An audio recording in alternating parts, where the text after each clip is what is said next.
Time for a Starship liftoff.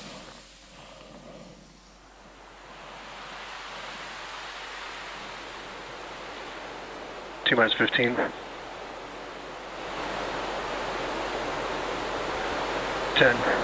9, 8, 7, 6, 5, 4, 3,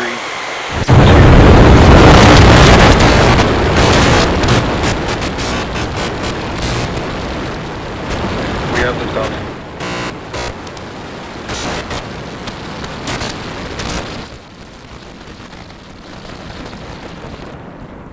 Vehicle is pitching downrange.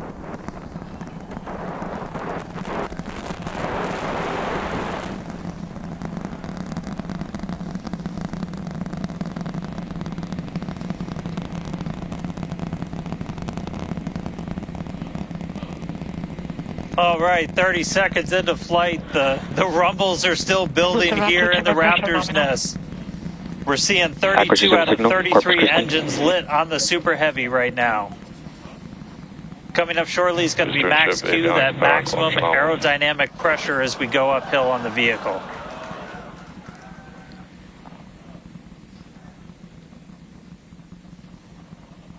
Max Q.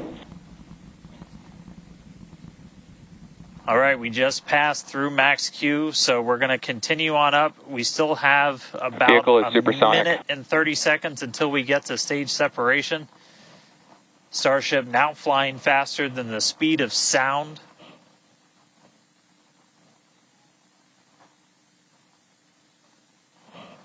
All right, so you got a couple of views. You got some ground trackers in your top camera there. You're looking down from the top of the booster in the bottom left, and then a camera in the top flap of the ship looking back in the bottom right, so getting a couple of different looks as Starship heads uphill.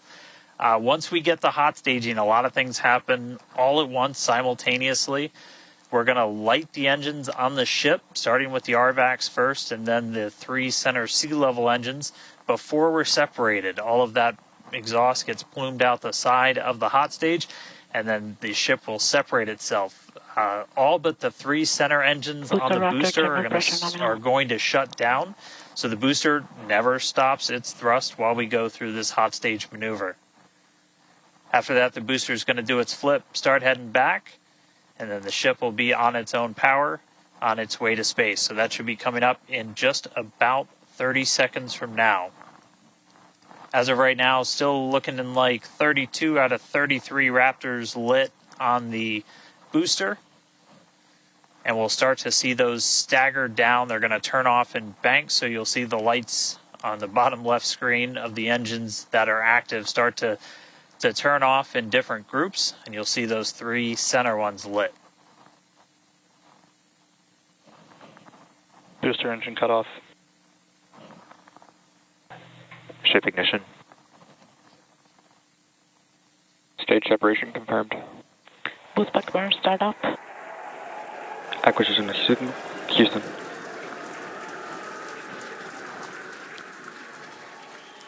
Hot stage confirmed. Ship under its own power. Booster boosting back. Looks like all 13 are lit. Kate, we got a booster on the way back to the Gulf and a ship on the way to space.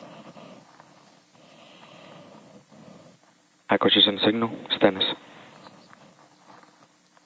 Ship chamber pressures are nominal. Ship power and telemetry nominal. All right, the first stage currently performing the boost back burn. This is expected to last a little over 1 minute. This propels the booster back toward the coast, taking it to a landing in the waters of the Gulf of Mexico. As you can see on your screen in the bottom left-hand corner, we were only using the 13 center engines from here on. Boost back burn shut down. Heard confirmation there of good boost back burn shutdown. H2 tank pressures are nominal.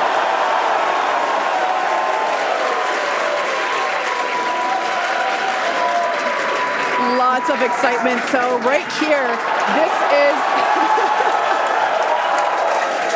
this is our view of the jettisoned hot stage. As we mentioned, this is a temporary fix to help reduce the weight of the booster, the Super Heavy booster. Future iterations will have a lighter weight integrated hot stage structure that won't need to be jettisoned.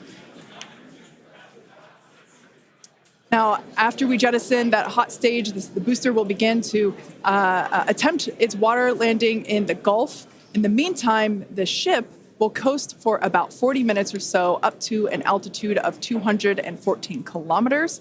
And after its coast phase, it will attempt a controlled reentry, including a flip maneuver and a landing burn, just before splashing down in the Indian Ocean. But as a reminder, we are not attempting... Trajectory nominal. Good news there. Trajectory is looking good for the ship, which is on the right-hand side of your screen.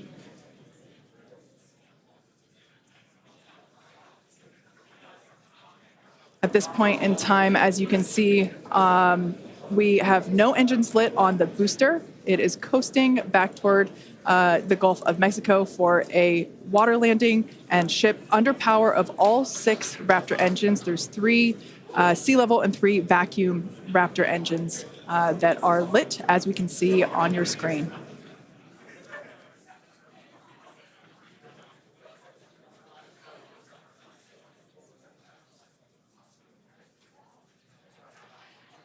These views have been looking incredible. Super Heavy has been performing beautifully today. And you can hear the crowd is very excited about it. As a reminder for Booster, the primary goal today is to do a landing burn and a splashdown in the water. And we are just about 30 seconds away from that landing burn expecting to begin. And an incredible view from the forward portion of the booster. This is basically on top of the Super Heavy booster where we have jettisoned that hot stage. So now we can see this incredible view of Earth as it's making its way back down to the Gulf of Mexico. Right now, the booster is using the 4 hypersonic grid fins to guide itself through atmospheric re-entry. And we are expecting that landing burn here.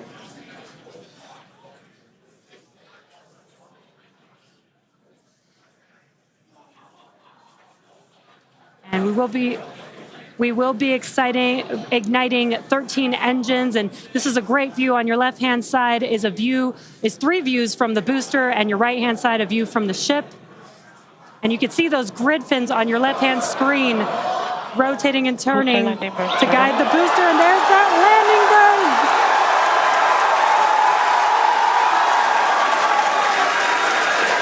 That landing burn just begun, and you can see the water below.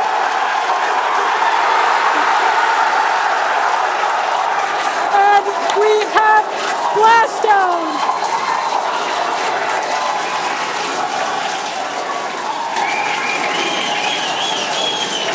What an incredible sight! Congratulations to the SpaceX team! Ship has entered terminal guidance. That was absolutely incredible. The first successful splashdown of the Super Heavy booster. Loved seeing it just tip over into the water before losing that footage. Now the next milestone is coming up in about under a minute. The ship is going to shut off its Raptor engines, Ship engine cut off. Which we see right there. As we mentioned before, today's test flight is not an orbital flight, but rather one that demonstrates the Starship's orbital capability.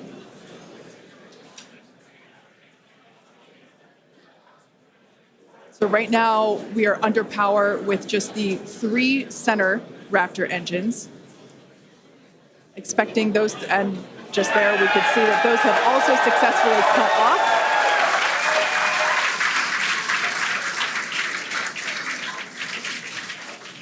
Ship FDS is saved. What an incredible... Nominal orbit insertion. Oh, there's great news there. The call out we were hoping to hear. Amazing views once again from Starship. We have our second Starship in space. These live views being brought to us by Starlink, which is on board the ship. Dan, what an incredible view we have once again. So exciting. We got another ship in space. Yeah, that's right, Kate. And Starlink's what's really allowing us to capture as much data as possible, especially through this reentry. Updated animation, landing burn. I hope we get to see it for real today. But these live views that we're getting now and we're going to continue to get are through Starlink. That's going to allow us to get as much data as possible, which we've said it before, we're going to say it 9,000 times. The data is the payload on these flights. So as much as we can learn, that's just going to pay dividends on all of our future flights and help us get Starship to an operational phase. Reentry, obviously a really critical phase of the flight, and it's the one that we're now most focused on cracking to get us closer to that full reusability. Starlink is going to be able to send us data back all the way through reentry. We've done some additional testing, and we're expecting to be able to get data from Starlink thanks to its high frequency and kind of the orientation and everything of Starship all the way through reentry. And then got a new view here. We have 2 external views. We had this one on Flight 3. We've got 2 for this one. And we're going to continue adding views as we continue to evolve Starship. Again, this is an experimental vehicle. Believe me, I want as many camera views as you all do. So huge shout out to the AVI and the software teams and everybody that's been working with us. We're getting more cameras on Starship, not just because it looks cool, but this provides an incredible insight into reentry, which is, historically a really tough window to look through. Approaching entry interface. The physics of reentry are insanely intense. One of my favorite NASA astronauts, Victor Glover, recently described it as with the forces and the flows and the temperatures, it's like pointing at a raging river in one spot and saying, tell me exactly what's happening right there. And that's what a ship is experiencing as it goes through, as it's moving through the atmosphere at, more than 5 miles a second and heating up to thousands of degrees. So just having visual representation, just being able to see what's happening is incredibly valuable.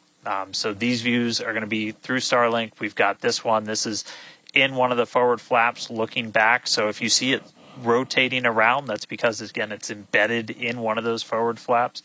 So as we get through and we start to build up density in the atmosphere, this view is going to move around as the flap does. And then the other one we had a little bit earlier is looking at one of the other forward flaps on the other side. Eventually, we're going to keep adding more cameras to Starship, get a couple of different views from the outside of all the different areas, and then also eventually to be able to see payloads once they're deployed. So a lot more exciting stuff coming up in the future. But right now, we're getting closer to reentry. Again, we're going to be moving at hypersonic speeds at more than 5 times the speed of sound. We're going to see that plasma start to build. So, Kate, Jesse, excitement coming up. Yeah, as you can see with that view on your screen, again, high def brought to us by Starlink. We can see the plasma beginning to build as the ship is getting closer to the Earth's atmosphere. Now, let's talk a little bit about how Starship will survive reentry, hopefully, and control itself. Exactly. We've been talking about this entire flight test. There's 18,000 hexagonal ceramic tiles surrounding the bottom portion or the Earth-facing side of the ship. Through 100 kilometers altitude, good altitude for entry. Great call-outs there. Now, during atmospheric reentry, the vehicle is going to see temperatures as high as 2,600 degrees Fahrenheit or over 1,400 degrees Celsius. So those tiles are there to help protect the vehicle from this extreme heat. Yeah, and the flaps will help control it. Now, one noticeable difference I see immediately, those flaps are not moving as much as they were on Flight 3. So that is a great sign, right? We had unplanned loss of roll control on Flight 3, so we added some additional thrusters, and we can see that they're working well, and we have a much more stable view. So those flaps, there's 4 of them, 2 at the top and 2 at the bottom. They're made out of stainless steel. And they help steer the ship, which, as we can see, the plasma continuing to build. Now, if the ship survives reentry, it will have to perform a flip maneuver as well as a landing burn. We saw this demonstrated in a couple of high-altitude flight tests back in 2020, 2021. Similarly, temperatures increasing on the nose within expected ranges. Great news there. It sounds like the temperatures that we are getting during this point, which again, we usually don't get during spaceflight because of this plasma. We're getting this live. This is a great news. So similarly to, for example, the serial number 10 test that we saw a couple years ago, we're hoping to duplicate that again today. Hopefully we will see it live. And basically the 3 center engines of the ship will reignite and gimbal or point to help flip the ship until those engines are pointing down so that it can land vertically using Raptor's thrust. And as you can see, even from the beginning of the program, we've designed Starship to land on Mars where there are no runways or other humans to help out. We also want rapid reusability, so we're doing... The vehicle is passing through 85 kilometers altitude. The flaps have control of the vehicle. Great news. Flaps have control of the vehicle. That's exactly what we want to hear for this flight test. Yeah. Again, we are going to be doing a propulsive landing instead of a more traditional means like parachutes. And we are expecting re-entry to begin here in just about a minute. Re-entry, an awesome view that we have here. Starship remains on a good entry trajectory. This is the same view that we had when we first returned from the coast phase. Again, this is looking at the side of one of the flaps. It's incredible that literally at the bottom of this picture, we're basically looking through plasma, which is just absolutely mind-blowing. Wild, very wild. Now we are expecting entry to begin here in about 30 seconds or so. Entry to Splashdown is expected to last about 6 minutes long. And that flip maneuver should occur around about 10 minutes before splashdown. And such incredible views that we're getting. Approaching peak heating region. Great call outs there. Yeah, these views are absolutely astounding. Nose temperatures continue to rise within expected region. And in your bottom right-hand corner, you can also follow along with the altitude of ship as it's returning back to Earth. So once again, this view is basically looking down into the plasma blanket that is building up around the exterior of Starship. It is traveling, as you can see on your screen. You can look in the bottom right-hand corner and see how fast it's going, how high it is, as well as the general orientation.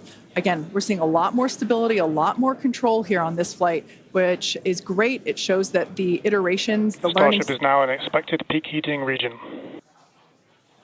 All right, great news there, telling us that this is basically the hottest point that Starship should get during its re-entry. Now, the heat shield is working with the atmosphere for some free braking, okay? The atmosphere is helping to slow the Starship down.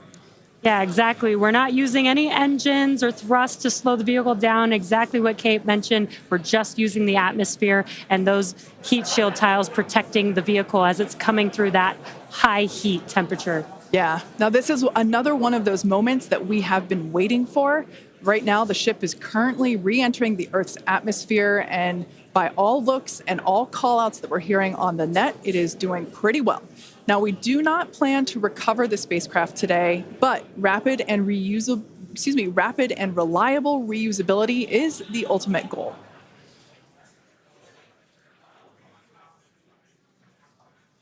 And just pausing to just take in this incredible new and different view that we're seeing.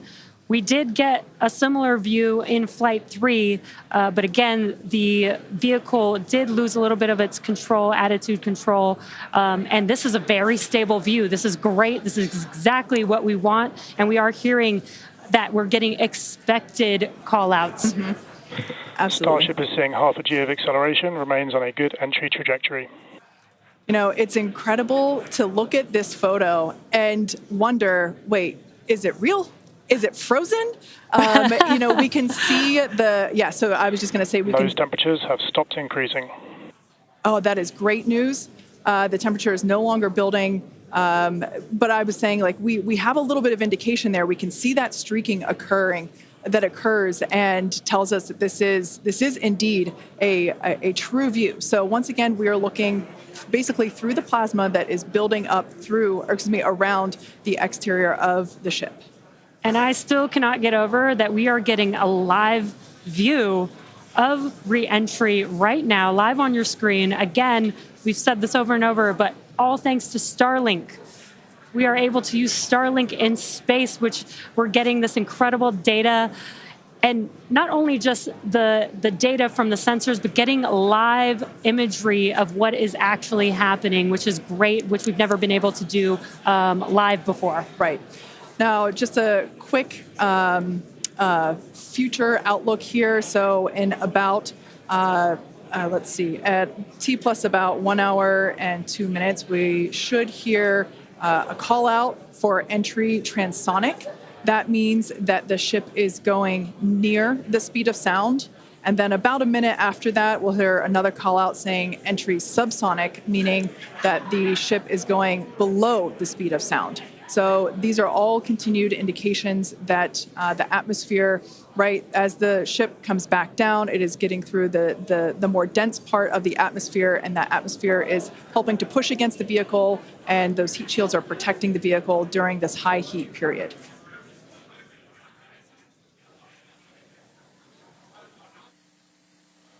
Yeah, Kate and Jesse, we're starting to see as the atmosphere gets denser, you're starting to see a few more particles make an appearance in the plasma there. You can see you're looking down at the aft end of the ship in the top left, and you're seeing essentially the flame build up as we go through reentry. You've been hearing the call-outs. They're tracking things like temperatures in the nose cone, and those were right where we modeled them to be, which is really cool to see and to see in real time. But we're coming up, we're at about 67 kilometers in altitude. Our last signal with the ship on Flight 3 was at 65, so we should be making it past that point shortly. Obviously, as you guys pointed out, we're in a much better control this time as we re-entered in the right attitude, and our flaps have been steering the way so far. Once we get through transonic, that's when you've got essentially Raptor landing bird.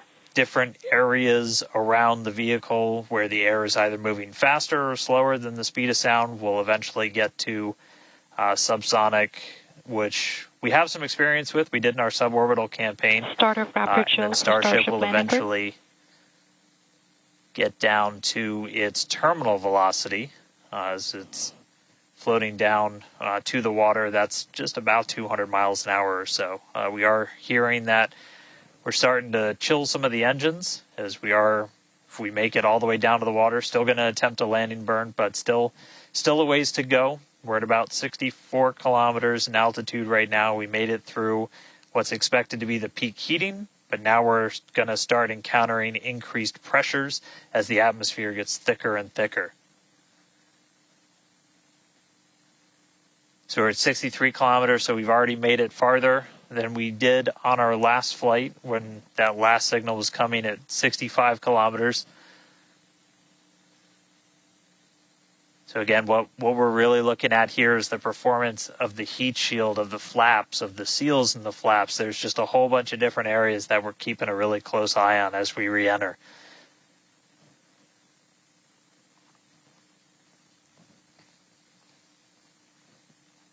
Starship remains on a good entry trajectory.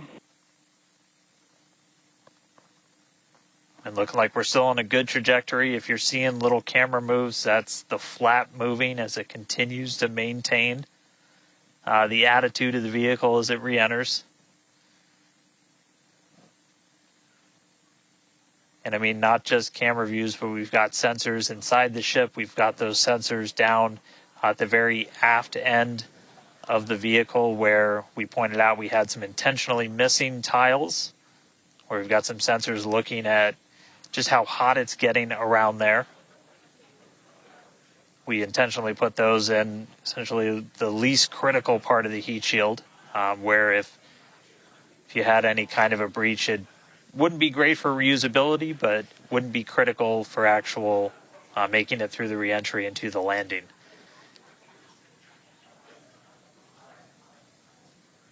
"58 kilometers, we're continuing to descend. Again, right now we are over the Indian Ocean. We're actually getting closer and closer to that expected splashdown point, which is just to the off the northwest corner of Australia.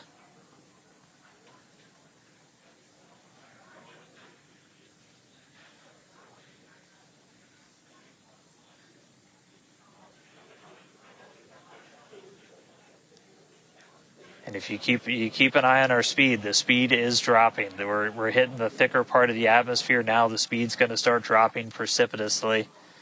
We're going to start getting to transonic pretty soon, and then after that we'll get into subsonic, where we're moving less than the speed of sound. But wow, what a light show so far.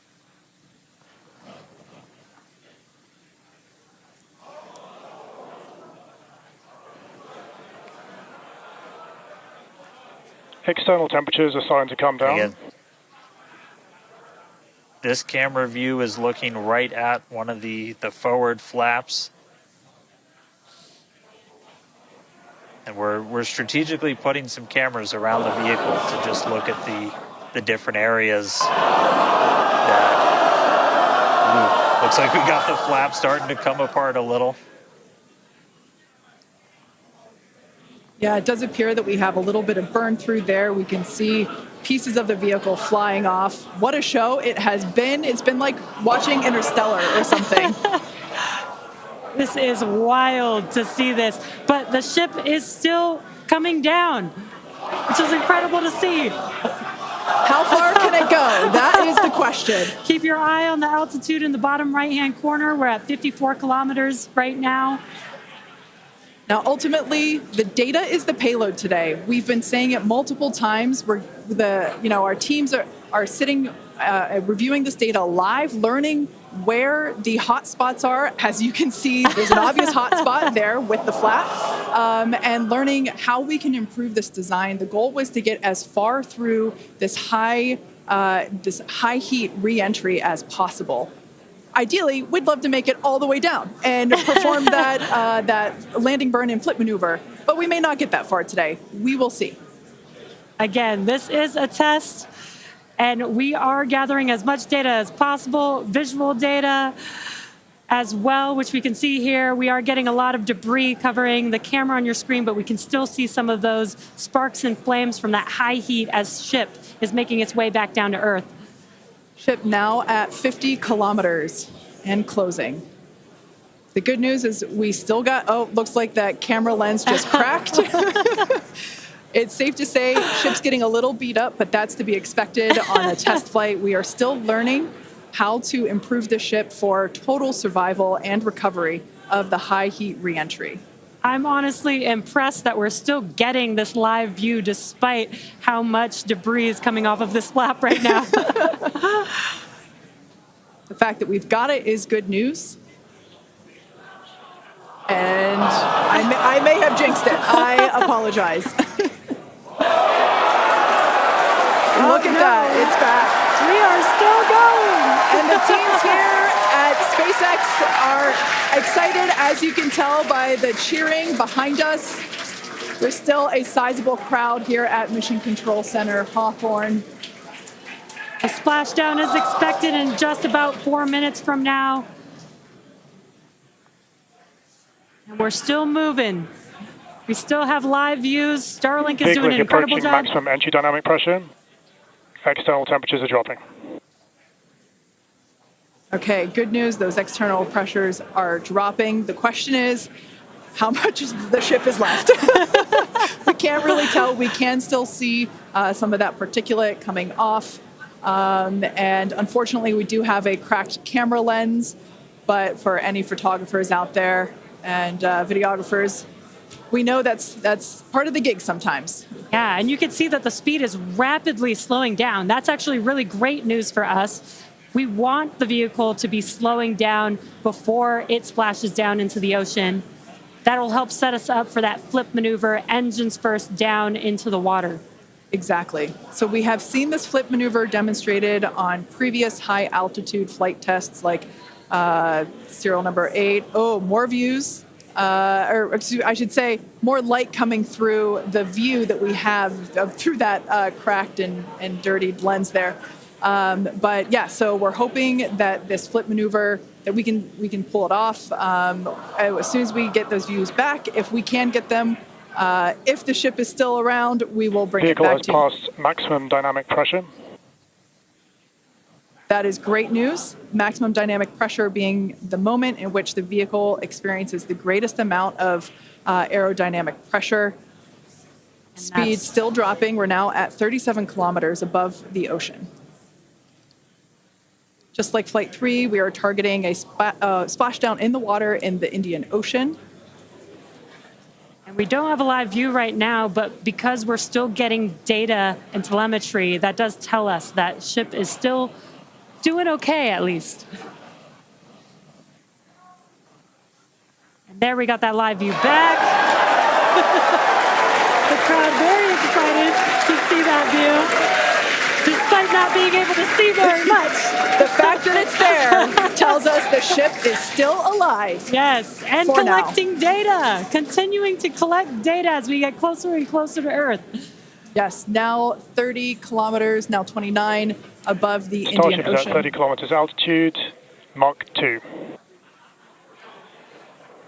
Sounds like the vehicle's traveling, as we just heard, Mach 2, which is, looks like we might, I thought maybe it might clear up. It is a little bit, now at T plus 1 hour, 3 minutes and 13 seconds into Starship Flight 4, hoping that the ship can hang on. It's probably potentially hanging on by a couple of bolts and threads, but it's still going, and that is excellent news. That deceleration is looking incredible. We're about to go under 1,000 kilometers per hour. Yeah. Starship is at 20 kilometers altitude. Now, keep in mind that even though we can't see anything, the data itself is what we really are. Starship is subsonic. Subsonic, they're telling us it's traveling below the speed of sound.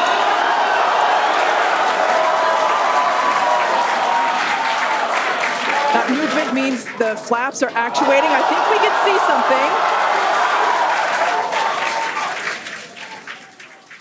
This is a nail biter. But we are, unfortunately, we can't see through the lens, but we're still getting the feed. Starship is now 11 kilometers over the ocean. All this data is incredibly important, even if, it breaks up right now. Okay, we can see that flap actuating through the glass. Starship is passing through 10 kilometers altitude. Okay, the next milestone will be initiation of the flip maneuver and landing burn. Keep an eye on the bottom right corner of your screen for those 3 center engines to relight. They will gimbal or angle so that the ship flips itself back up vertical and hopefully lands in a vertical position. And the crowd is very excited to get this view of that flap still maneuvering. Starship is passing through 5 kilometers altitude.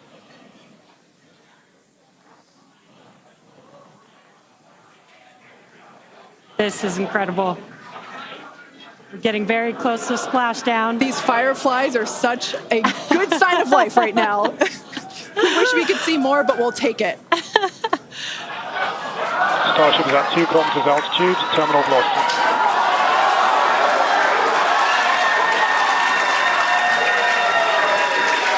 Landing burn startup for Starship. All right, good news there.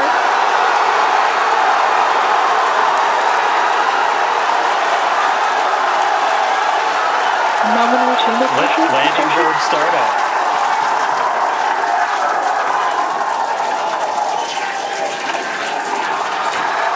Starship is in landing burn. Landing burn shutdown. The landing burn shutdown was commanded.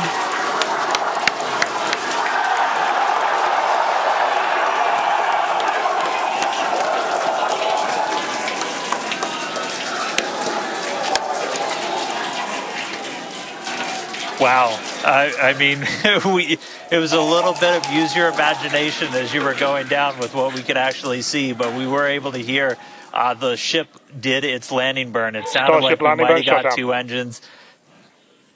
And there's the final call for landing burn shutdown, but we'll go back through all the data, but we did get confirmation that a landing burn took place. Starship made it through re-entry and did its first ever landing burn. from South Texas to the other side of the earth. Starship is in the water. What a day.